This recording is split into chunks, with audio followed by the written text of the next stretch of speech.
భారతదేశంలో కాంగ్రెస్ పార్టీని ప్రజలలో మమేకం చేసి కాంగ్రెస్ పార్టీని కాపాడిన సంగతి మీకు తెలుసు. ఆనాడు నిజంగా ఈ రాహుల్ గాంధీ గారే ప్రధానమంత్రిని చేయాలి అనుకుంటే 20 సంవత్సరాల ముందే ఈ రాహుల్ గాంధీ గారు ప్రధానమంత్రి అయ్యేవారు.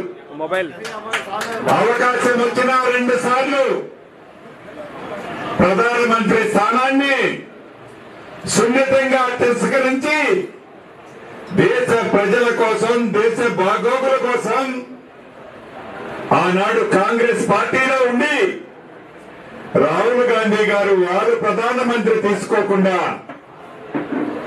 కాంగ్రెస్ పార్టీలో ఉండే పెద్దలకి ప్రధానమంత్రి ఇచ్చిన గొప్ప సంస్కృతి, నీతి ఉన్న కుటుంబం సోనియమ్మ కుటుంబం.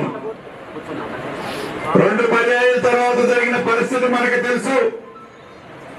దేశంలో మతతత్వాలను రెచ్చగొట్టి, కులతత్వాలను రెచ్చగొట్టి, దేశ ప్రజలను మభ్యపెట్టి, రామచంద్రుడి ప్రభు పేరు చెప్పుకొని, అయోధ్య అక్షంతల పేరు చెప్పుకొని 2 పర్యాయాలు